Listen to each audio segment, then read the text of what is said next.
L'Église catholique s'apprête à tourner une nouvelle page alors que le conclave se prépare au Vatican pour désigner le successeur du pape François.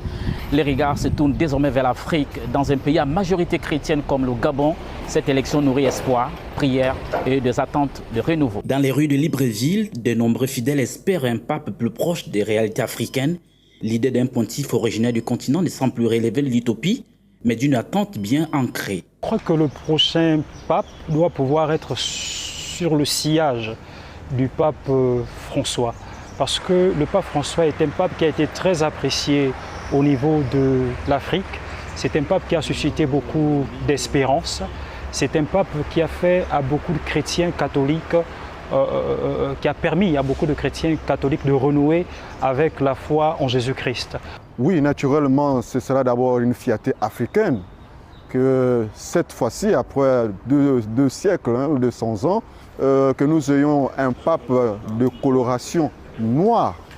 Parce qu'effectivement, ce pape va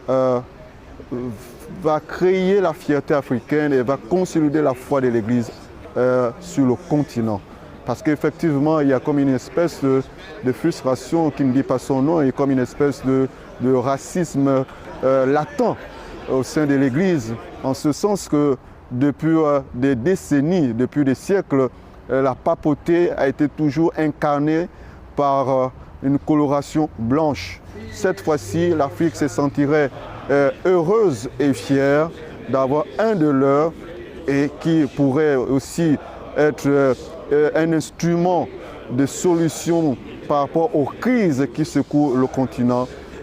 Les guerres, ça et là, qui fragilisent et déchirent les chrétiens sur le continent. Donc je pense qu'un pape noir serait déjà historique et cela pourrait résoudre un certain nombre de problématiques.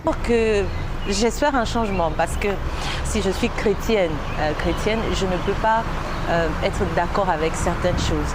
Il avait son point de vue à lui, mais concernant mes convictions religieuses, l'homosexualité est un défaut humanitaire, je ne sais pas si je peux le dire comme ça, qu'il faut résoudre, il faut régler. Espérons que le prochain pape ne poursuive pas n'aille pas dans le même sens. Parce qu'un homme, ça doit être avec une femme, et une femme avec un homme, et non deux personnes de même sexe ensemble. Surtout que ça désoriente totalement les enfants qui sont parfois issus de ces unions-là. Dans les paroisses, les prêtres suivent de près ce moment décisif pour l'Église. Entre fidélité à Rome et aspiration africaine, les attentes sont immenses. L'Afrique représente aujourd'hui plus d'un fidèle catholique sur 5 dans le monde. Si un pape africain venait à être élu, ce serait plus qu'un symbole, une invitation à rééquilibrer le centre de gravité de l'Église.